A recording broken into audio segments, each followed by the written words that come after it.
What's going on, Lakers fans, and welcome into episode 52 of the Lake Show Flow.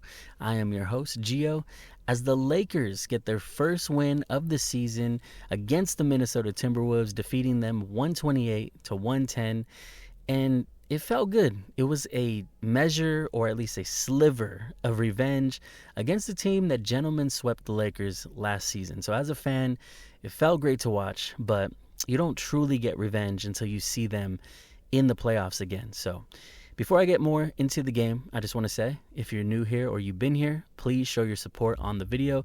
Leave a like on the video, leave a comment. I appreciated the comment I got on the last one.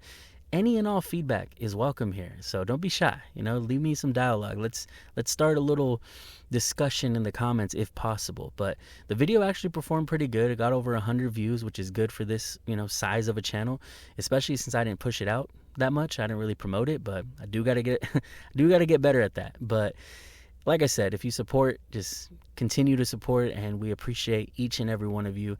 So moving on to the game, as I said, this game definitely served as, I think the way JJ Redick put it was a reference point for the rest of the season. Like, you can look back and say, okay, we beat a team that won the Western, or at least got to the Western Conference Finals 2 years straight. So you can look back and say, we did something there.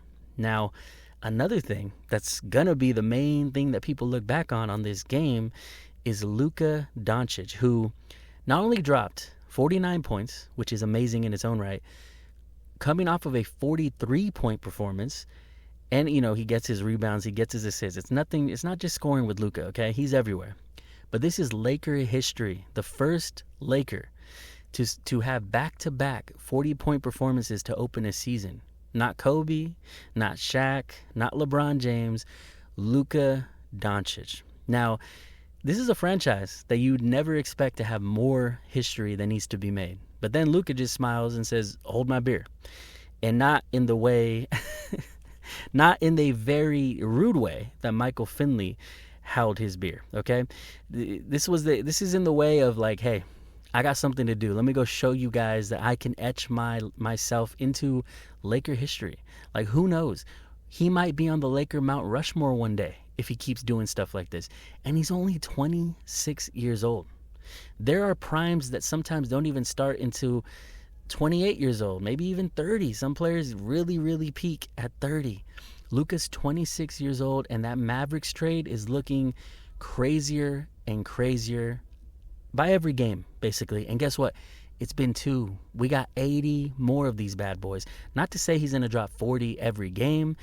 Players go through streaks sometimes. He might have a lower, a time where he's only dropping like 20, per game. But as long as we're winning those games, it doesn't matter if him as an individual isn't going crazy, right? What we need from this team is to continue to perform around him, whether that's defensively, whether that's catching lobs from him, whether that's being able to hit their shots when he's dishing it off to them. He's going to start commanding a bunch of attention. But with this game, as we can see, he's just on a mission this year. I already said it. This guy's going to be the front runner for MVP. All the stuff that the Mavericks said, all the drama, all the narratives that were pushed, he didn't even look like himself last year in the playoffs. Like, he looked pretty beat up, like he wasn't fully recovered. He wasn't fully able to get in the shape that we know that he got in the offseason. His injury was hampering him. Now, another player that I feel was hampered by injury was Austin Reeves. And we didn't even know that he was hurt until after the playoff series, right? And he didn't say it himself. He will never make excuses. That's not the kind of player Austin is. But we got it. We got word from the grapevine. The team put it out that, like, he was dealing with some injury. So those two definitely are looking like they're ready to go. They got way more spring in their step. They're both looking way more confident in putting their bodies on the line and just putting their head down, going into the teeth of the defense and making stuff happen. And the good thing about Reeves is he actually did that throughout the game. It wasn't just, crunch time, we got to make a fake comeback. It was in the actual heat of battle to establish himself. He was driving, he was kicking, he was dishing. Like, he had 11 assists. He had more than Luka. But Luka, still the top rebounder. He had 12 last game. He had 11 this game. I mean, he's going to continue out rebounding DeAndre Ayton, which is kind of crazy. But Ayton actually looked solid today. He had 15 points and 8 rebounds, so a great performance. Another bounce back performance was actually Rui Hachimura, who I will continue to say is probably going to be the most important role player or starter, whatever you want to call him, the most important player we have when LeBron's out, because he's already an important piece. He needs to knock down shots. He needs to get more rebounds, which he only got 2, but he did knock down 23 points. His mid-range was looking pretty good. His driving, was solid, and he knocked down 2 out of his 4 threes. So that's what we really need, because he's going to be afforded a lot of opportunities. He's gonna have to make those cuts that he's making. He's gonna have to finish. He's gonna have to hit the mid-range and create sometimes. We don't depend on him to create, but it's nice to have it, because if you can't keep the defense honest on you, then you're kind of a liability sometimes, right? Now, like I said, the way JJ put it is it's a reference point. This isn't, singing the praises of like, hey, this team's gonna win it all now. No, but this is another reason that I'm saying Luka Doncic is, it's just crazy to think that this team has a player like this. Because before we had him, I would look at teams, right? And I would see the Shays. I would see the Anthony Edwards. I would see even the Tyrese Halliburton, the way his run went. I would see all these highlights, Anthony, I think I said Anthony Edwards already. But the point is, you see these players and you're like, man, we got LeBron, we got AD, but I wish we had one of those young stars, And usually you gotta really build that. You gotta have a guy from the draft on, unless you're the Lakers. We've been able to get stars in their prime. We've been able to prize stars from teams in some crazy ways, and it just feels amazing that we have Luka Doncic on this team. It's pretty just remarkable just to have a player like that is in the prime. He's starting to peak, and what is he doing? What is he doing right now? This guy is scoring out of his mind. He's doing everything. And we talked about, the weight loss that happened, but it's like I said, it's more than that. It's the health and just if he can just stay healthy and continue to make this push, this could be an all-time season. This could be a legendary season. And if it caps off with somehow, some way we get that Larry O'Brien trophy and we win the championship, it would be a beautiful thing. But it's too early to say. It's way too early to say. I think we're witnessing greatness. This is why I said in the last video, we need to really emphasize getting the right pieces around this guy, because they don't come around seasons like this do not come around this often, okay? We can't expect, Luka to average 35, 37 plus or something. It's not going to happen. Not even this year, right? But he's showing that, hey, I'm ready to go. I can put my body on the line. I'm healthier. I could take the hits better because I'm in better shape. I can move my feet a little quicker. He's not the best defender, never will be, but he's doing better. You can see it. You can see a huge difference, okay? But we need someone like Andrew Wiggins. I still think we need to make that trade, whether it costs Rui and Dalton, which Dalton barely got a 5-minute run, he didn't really do much this game. I don't think the Lakers truly believe in him. So that's why I still advocate for the trade of Rui, Dalton, and some form or fashion of a first-round pick. Whether you protect it, whether you unprotect it, whatever you got to do, I think it would make a huge difference. If you can aim higher, then aim higher. But I think Wiggins would fit this team like a glove. Now, when it comes to Adu Thero, I think that is a very, very interesting piece that we haven't even seen on this team yet with Luka, right? But you want to know something? You guys want to know something crazy? We haven't even talked about the man that we have on the bench right now, who is, I think it would be foolish to not at least consider him a top 10 player in the league still, LeBron James. This guy hasn't even seen the floor yet, and I truly believe that he's fully getting himself healthy to make a big run this year. I don't think he's just going to be a shell of himself. I think this is strictly precautionary. I think he's going to hit the floor, hit the ground running. We already see that Austin could take a lot of the playmaking duties off in terms of, even if he's not constantly ISOing and making his shots all the time or driving and being an all-star superstar, he doesn't need to.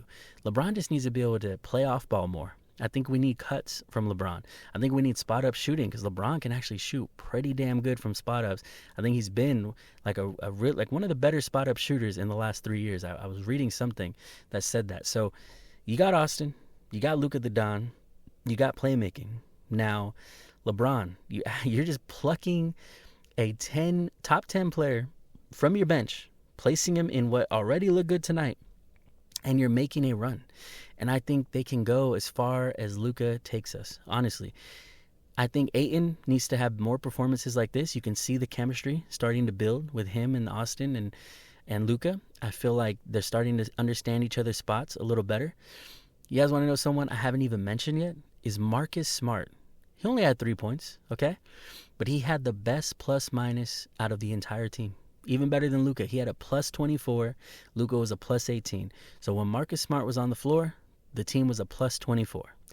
He just makes a difference, man. And he brings an attitude and a verve that just you don't get from everybody. He brings an energy and a vibe, and I think people pick up on that, especially younger guys. Like a dude Thero is going to learn a lot, from him. And he has a better, not better, but how do I say it? Like he's basically more athletic, right? So he has a better frame to work with. And when he grows into his man body, learning these things from Marcus Smart, it's going to be crazy. And then, like I said, you have a guy like Jake LaRavia that I think can be a better defender. He moves. I'll tell you this. Jake LaRavia is effort, okay? I saw him even in garbage time out there just moving and trying to make the right rotations. And if he missed one, he would put his head down and run. Like, I like that. I like the energy from a young player like that. So I think this team has so much potential. I feel like they just really showed, like, at least the tip of the iceberg. It helps when you get 49 from Luka, and he could have had 50, but he missed that first free throw and late in the game, and JJ just had to pull the plug. But he was all smiles. He wanted the 50 burger, but he missed. He forgot the bun. That's it. He had one bun at the bottom. He put everything else in, but he forgot the top bun, and that's fine. It's okay. 49 points is more than okay, especially in a game where he didn't even need to drop every point that he dropped. He just dropped more because they kept him out there. But this was literally just the tip of the iceberg of what this team is capable of. I feel like you got to just really be aggressive in putting the right pieces around Luka. When you have a guy like this that, like I said, this is him peaking right now. He's starting to hit that prime. Like, we saw glimpses, obviously. We saw great performances as a Maverick, but he still had levels to get to, especially him losing that weight and him looking more spry, looking more energetic. Like, this is a Luka we've literally never seen before. And it's so damn exciting. I'm ready to see more of it. I'm ready to see LeBron get on the floor with Luka, with Ayton, with Marcus Smart, with Reeves. Like, we have so much potential. The West it's the wild, wild West for a reason. But this is going to be a hell of a rock fight. Like, it's going to be crazy. But I really, truly think that the Lakers have just as much a chance of anyone as long as they make the proper moves. Now, you have a guy like Jackson Hayes who didn't play tonight, so we had a lot more small ball looks with Vando out there, and those looks work when you have a center like Gobert who's pretty much can't create for himself. You could put someone like Vando to kind of just put a body on him, but like it just helped with the athleticism, like the quickness of the defense, but you can't really survive in a full like playoff game series or playoff series against Gobert like that, because he will have those pop-off games where they're making it a very like a point to basically put him in positions to succeed, right? But all in all, I just really enjoyed this game. I really enjoyed the historical performance. Damn, my voice hella cracked. But I really enjoyed the historical performances that we're starting to see from Luka. I said in the last video that it looks like when Kobe was having to do a lot for the team, except this time we had great performances from other players as well, like not too late in the game, like Austin was really starting to get it going like in the beginning. But this is something special, like I keep saying, and I think the more that Luka gets in his stride, the better, and it's going to be a beautiful season. We just have to really emphasize getting the right pieces. That's it. That's all it really is. I was going to say, like, someone like Jackson Hayes who didn't play, like, you might need a better backup center. You might need to be in the market for another one. You might need to play Christian Koloko maybe. You got to do something. You got to get creative with it. You can't just sit on your hands and just say, you know what, Luka looks great. Let's see where he takes us. No, you're not going to be able to waste a year like that. Like, this is a year where you have a chance, okay? You have a legit chance. Go all out with it. I'm excited to see more Laker basketball. I'm excited to see the evolution of this team and just seeing if all the pieces fit. If you don't got pieces that fit completely, then go find other ones. You might have to make some replacements, but this is just exciting, man. If you're not excited for what we got in Luka Doncic, this trade just looks so bad by the day, by the game for the Mavericks. I feel for them. They're kind of starting off a little slow, and ironically, their former point guard, head coach Jason Kidd is saying they're thin at point guard, which obviously they are because they don't got Kyrie right now, and I think someone else wasn't playing. But hey, you know what point guard they could have had? Luka Doncic. But I'm really enjoying. I'm enjoying the just basketball makes me so happy. I remember when COVID happened and we got basketball taken from us, and then it was brought back in the bubble. I cried. I ain't gonna lie, man. I was like that. It was a dark time for a lot of people. I would never say that I was like that down, but just the joy of knowing that they're bringing basketball back brought a tear to my multiple tears. And so having basketball back right now, and we have a young star like Luka, who just, like I said, he has a killer instinct that I haven't seen on this team since Kobe Bryant. And we had AD, who had some clutch moments and killer instinct in moments. We had LeBron, who had his moments, but there's just a different way that Luka plays, and it's an angry way, like it's just an angry, like, I don't know how to explain it, but it's just so Kobe-esque to me, sorry. But yeah, basketball makes me happy. I hope everybody listening right now, if you didn't just shut me up already and just turn me off your, wherever you're watching me, I hope you guys are enjoying it too. I hope you're enjoying the Lakers. I hope you're enjoying basketball in general. But I couldn't be happier for what we got going with this team. Obviously, the last game was frustrating, but even then, I'm enjoying watching basketball. It was the first of many, right? So you can't get too hung up on one game, just like you can't get too hung up on tonight. You could get excited about the potential. You can get excited when your young star is dropping 49 points after dropping 43, becoming the first Laker in history to do such a thing. But, yeah, it's just... Anyways, I will shut myself up so you guys don't have to. But as I said, if you're new here or you've been here, please like the video, share the video, comment on the video. Let's start a dialogue. Subscribe if you are new. We appreciate any and all support. This was a hell of a win, and let's hope that the Lakers could keep the train rolling. And as I said, we appreciate every single one of you. But that's going to do it for the Lake Show Flow, and we'll see you guys next time.